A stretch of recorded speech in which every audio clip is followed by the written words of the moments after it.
Bien, a continuación vamos a presentar algunas propiedades del valor esperado de una variable aleatoria no negativa. Luego procederemos a usar la representación de una variable aleatoria arbitraria como la diferencia entre su parte positiva y su parte negativa para definir el valor esperado de una variable aleatoria arbitraria. Entonces comenzamos. Supongamos que X es una aplicación, una variable aleatoria de omega en el intervalo 0 más infinito. Aquí vamos a permitir que tome el valor infinito, ¿sí? Infinito. Y vamos a suponer en primer lugar que alfa y beta son reales no negativos y vamos a demostrar entonces que el valor esperado de alfa x más beta y es igual a alfa por el valor esperado de x más el valor esperado más beta por el valor esperado de y. En segundo lugar, si x es menor o igual que y con probabilidad 1, entonces el valor esperado de x tiene que ser menor o igual que el valor esperado de y. En tercer lugar, si el valor esperado de x es 0, entonces la probabilidad de que x tome el valor 0 tiene que ser igual a 1. Luego, si el valor esperado de x es mayor que 0, entonces la probabilidad de que x sea mayor que 0 es estrictamente mayor que 0. Y si el valor esperado de x es finito, entonces la probabilidad de que x sea finito tiene que ser igual a 1. Vamos a hacer las demostraciones de 1, 2 y 3, 4 y 5 quedan como ejercicio. Entonces, veamos a ver cómo sería la demostración de la parte 1. Entonces, nosotros sabemos que deben existir sucesiones de variables aleatorias x sub n con n mayor o igual que 1 y y sub n con n mayor o igual que 1, sucesiones de variables aleatorias simples no negativas, variables aleatorias simples y no negativas, tales que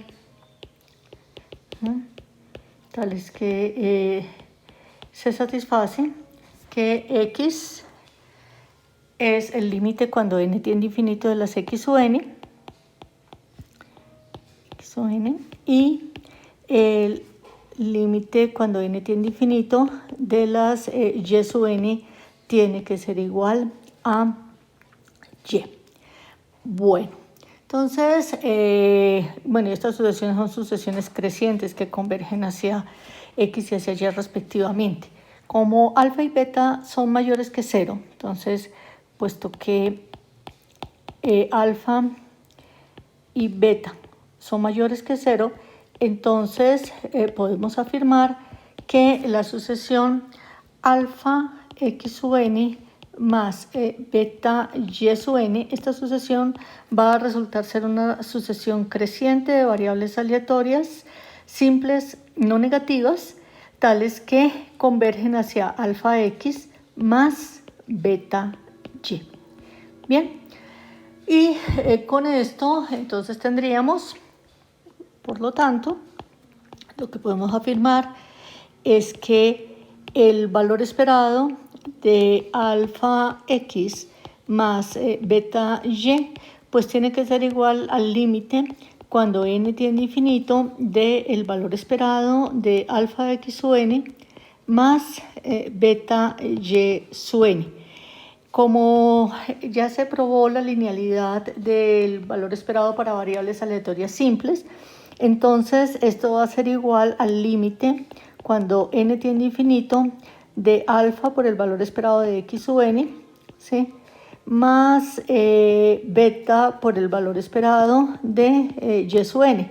Pero esto es lo mismo que tener alfa por el límite cuando n tiende a infinito del valor esperado de x sub n más beta por el límite cuando n tiende a infinito del valor esperado de y sub n. Y esto no es otra cosa que alfa por el valor esperado de x más beta por el valor esperado de y. Bueno, entonces con eso queda demostrada la primera parte de la proposición.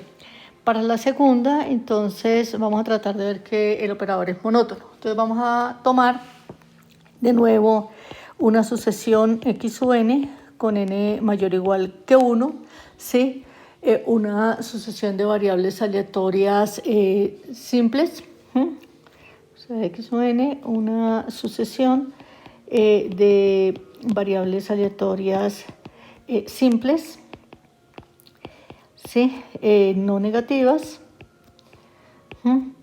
tal que x sub n tiende hacia x. Entonces, nosotros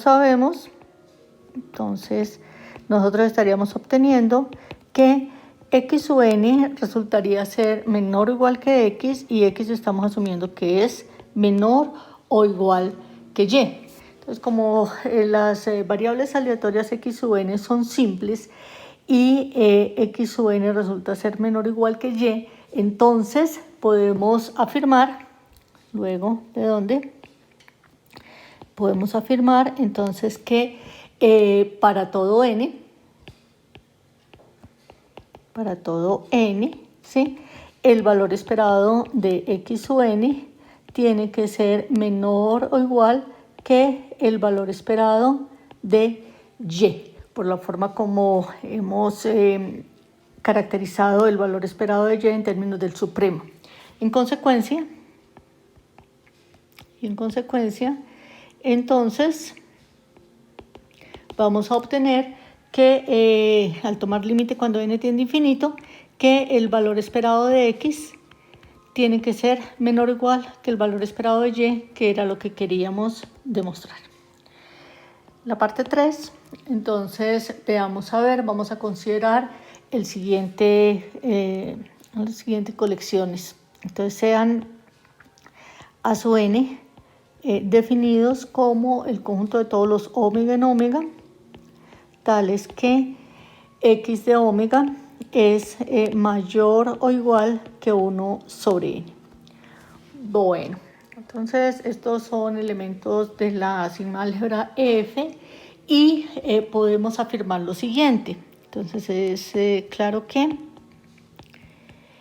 el valor esperado de 1 sobre n por la indicadora de este conjunto a sub n, pues tiene que resultar ser menor o igual que el valor esperado de x. Y tenemos entonces que el valor esperado de x estamos asumiendo que es 0, esto es por hipótesis. Y entonces lo que nosotros estaríamos afirmando finalmente, luego lo que podemos decir es que 1 sobre n por el valor esperado de la indicadora de a sub n, pero eso es la probabilidad de a sub n, pues esto por un lado sabemos que es mayor o igual que 0, pero por lo que acabamos de decir también es menor o igual que 0. Entonces, en consecuencia, lo que estamos afirmando es lo que nosotros estaríamos afirmando es que la probabilidad de este conjunto a sub n tiene que ser igual a 0, de donde entonces lo que tendríamos es que la probabilidad, sí, del conjunto de todos los omega en omega, tales que x de omega es mayor o igual que 1 sobre n, esto tiene que ser igual a 0, y eso para todo n. Y en consecuencia, por lo tanto, entonces podemos afirmar que la probabilidad del conjunto de todos los omega en omega, todos los omega en omega, tales que, bueno, x de omega sabemos que es no negativo y estamos asumiendo que es menor o igual que 1 sobre n, ¿no es cierto? Entonces, la probabilidad de este conjunto tiene que ser igual a 1 para todo n. Y de ahí se concluye entonces que la probabilidad del conjunto de todos los omega en omega, tales que x de omega es igual a 0, tiene que ser igual a 1, que era lo que queríamos demostrar. La parte 4 y 5 se hacen de manera similar y quedan como ejercicio.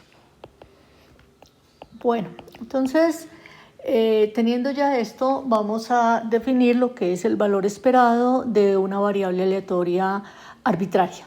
Entonces, nosotros tenemos lo siguiente. Entonces, de definición, vamos a suponer que omega Fp es un espacio de probabilidad,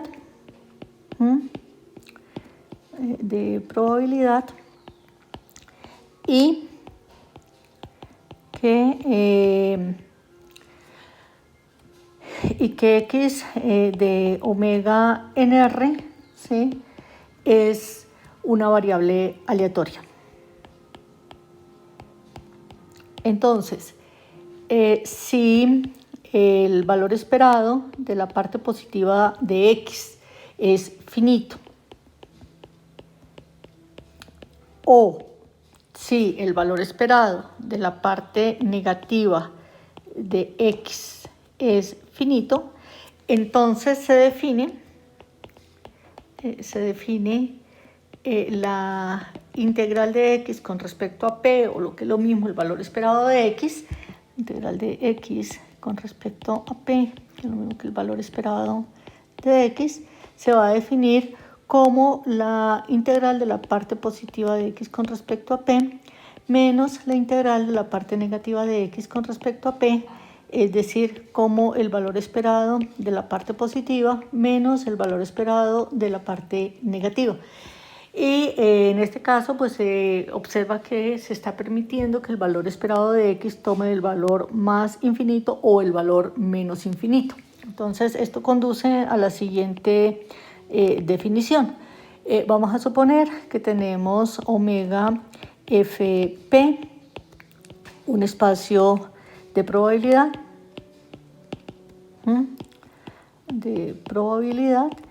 y vamos a suponer que x de omega nr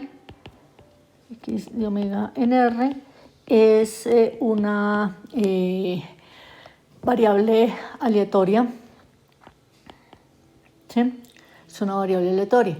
Entonces vamos a decir que x, se dice que x es p integrable, es p integrable, ¿sí?,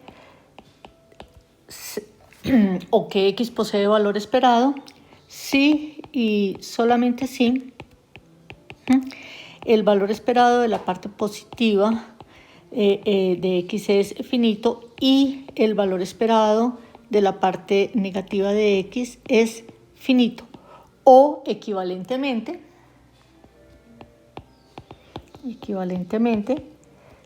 si el valor esperado del valor absoluto de x es finito. Bien, entonces tenemos lo siguiente. Ahora, haciendo uso ya de lo que se demostró para el caso de variables aleatorias no negativas, es inmediato entonces en la siguiente proposición.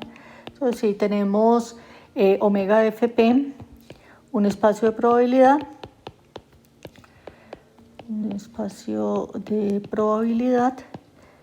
y si tenemos que x de omega nr y y de omega nr son variables aleatorias p integrables, entonces es fácil demostrar, simplemente haciendo uso de todos los resultados que ya se tienen, que en primer lugar, ¿sí?, se tendría que si alfa y beta son números reales, ¿sí?, entonces el valor esperado de alfa x más beta y tiene que ser igual a alfa veces el valor esperado de x más beta veces el valor esperado de y. En segundo lugar, se tiene que, si la probabilidad de que x sea igual a y es 1, es decir, si x es igual a y casi siempre, entonces el valor esperado de x tiene que ser igual al valor esperado de Y. En tercer lugar, si con probabilidad 1 X es menor o igual que Y, entonces el valor esperado de X tiene que ser menor o igual que el valor esperado de Y. Y por último, haciendo uso de esta última, se tendría que el valor absoluto del valor esperado de X siempre resulta ser menor o igual que el valor esperado del valor absoluto de X. La demostración se sigue inmediatamente de lo hecho anteriormente y queda como ejercicio. Entonces, esto de acá